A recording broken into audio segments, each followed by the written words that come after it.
तर सांगा पाहू ही रेसिपी मी कशापासून बनवली आहे आणि ह्या रेसिपीचं नक्की नाव काय आहे। तर ही रेसिपी बनवायला अगदी 4 ते 5 मिनिटात बनवून तयार होते आणि चवीला म्हणलं तर खूप छान लागते। अतिशय चविष्ट अशी रेसिपी तयार होते। घरातील लहान मुलेच काय सगळे आवडीनं खातील। तर नमस्कार, मी महिमाज रेसिपीमध्ये तुमचं अगदी मनापासून स्वागत करते। तर आजची रेसिपी एकदम वेगळी आहे, कारण ही रेसिपी आपण चपातीपासून बनवणार आहोत। तर इथे बघा मी 2 चपात्या घेतलेल्या आहेत। इथे तुम्ही शिल्लक असलेली घेऊ शकता किंवा ताजी बनवलेली पण घेऊ शकता। शिळी असेल तर तरीही चालते, कारण रेसिपी खूप छान होते ही। तर इथे मी 2 चपात्या घेतलेल्या आहेत। तुम्हाला जितक्या अंदाजामध्ये बनवायचं आहे तितकं तुम्ही बनवू शकता। तर सगळ्यात पहिल्यांदा ही चपाती आहे आपण अशा प्रकारे फोल्ड करून याचे तुकडे करून घेणार आहोत आणि त्यानंतर याचे बारीक बारीक असे तुकडे करून घेणार आहोत।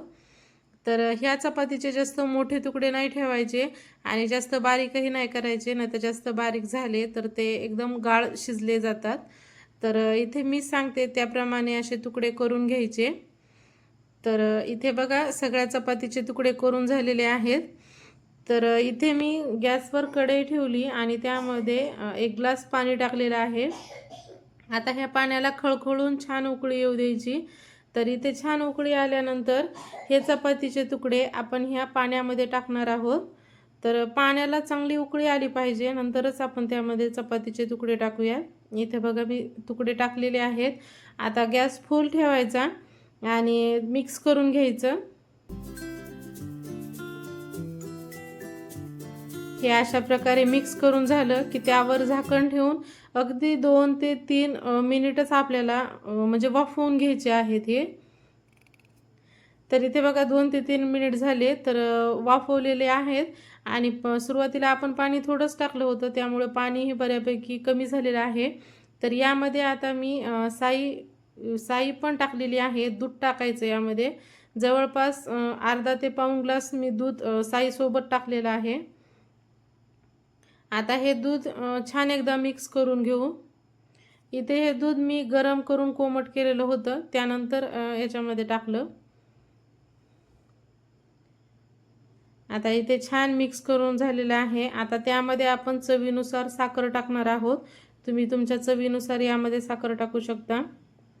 मी साधारण पोहे खायचा चमचा असतो ते 7 ते 8 चमचे असतील, तर तेवढी साखर टाकलेली आहे यामध्ये। आता साखर छान मिक्स करून घेऊ।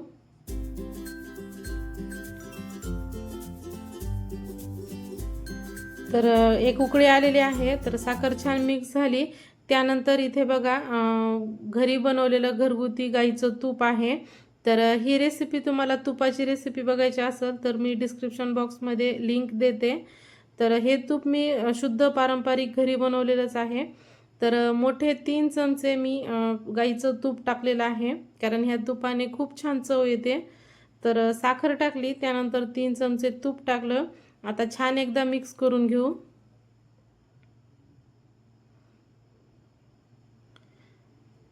छान मिक्स करून झालं। आता गॅस आपण थोडासा मोठा करू। तर तुम्हाला बघतानाच असं चविष्ट छान अशी रेसिपी दिसतच असेल। तर आता त्यामध्ये आपण काय करणार आहोत, विलायची टाकायची। यामध्ये विलायचीची पूड नाही टाकायची, मी इथे विलायची लसण तोडतो तशी विलायचीचे दाणे आहेत तेच यामध्ये टाकलेले आहेत, कारण तसे दाताखाली छान लागतात आल्यानंतर। आणि इथे मी डेसिकेटेड कोकोनट वापरलेला आहे, म्हणजेच खोबऱ्याचा किस किराणा दुकानामध्ये मिळतो, तर तो इथे मी 2 चमचे टाकलेला आहे। तर डेसिकेटेड कोकोनट नसेल तर तुम्ही मिल्क पावडर टाकलं तरी चालेल, किंवा तेही नसेल तर स्किप केलं तरी चालेल। तर तयार झालेली आहे आपली ही आगळी वेगळी अशी रेसिपी। तर ही रेसिपी तुम्हाला कशी वाटली मला कमेंट करून सांगा। जर कुणाला याचं नाव सुचत असेल तर तेही मला कमेंट करून सांगा। व्हिडिओ शेवटपर्यंत पाहिल्याबद्दल धन्यवाद। अशाच एका छानशा व्हिडिओमध्ये भेटू, तोपर्यंत धन्यवाद।